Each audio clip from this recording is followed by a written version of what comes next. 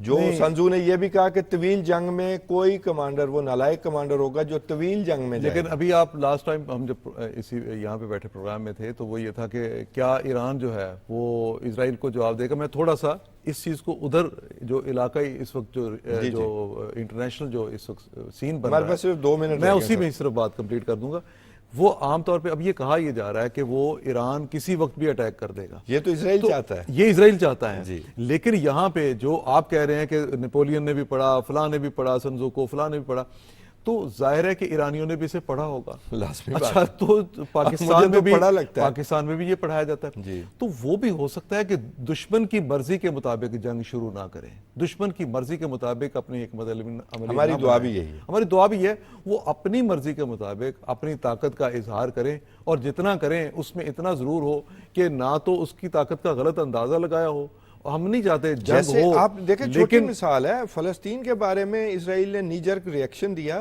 اور طاقت چاہے وہ خندق کی طاقت کا ہی ٹنل کی طاقت کا ہی اندازہ لگا لیں تو وہ غلط اندازہ لگایا نا اتنی ریزسٹنس ملی جس کے بارے میں جو اسرائیل کے جو پٹھو صحافی تھے اور وہ بھی دعویٰ کر رہے تھے 15 دن میں یہ جنگ ختم ہو جائے گی اور 6 مہینے بعد اچانک ریٹریٹ ہوا ہے جی لیکن ایک بات میں آخر میں یہ کہہ دوں کہ سنزو کی حکمت عملی بالکل یقینی طور پہ قابل تعریف اور دنیا بھر میں وہ ایک لٹریچر کے طور پہ آج بھی پڑھایا جاتا ہے پر جو دنیا کے مختلف ریجنز کے حالات ہوتے ہیں ان کے تقاضوں کو دیکھتے ہوئے بہت ساری چیزیں اب اپلیکیبل بھی شاید نہیں رہی جیسے اس نے کہا کمانڈر کو اپنی جنگ کے حوالے سے اپنے بادشاہ کی نہیں سننی چاہیے تو آج کے دور میں آج کا دور ایسا نہیں ہے تو آج کے جو مختلف ریجنز میں مختلف حالات ہیں جیسے ڈسپلن جو ہے وہ کامن وہ نمبر 1 چیز ہے اور اس کے بغیر کوئی فوج نہیں چل سکتی بہت شکریہ خالد فاروقی صاحب ناظرین آج کے لیے اتنا ہی اور یہ یاد رکھیے ہم نے تینوں جو موضوع ہیں نا اگر آپ دیکھیں گے غور سے تو تینوں ایک دوسرے سے ملتے جلتے ہیں اس دہشت گردی کی جو جنگ ہے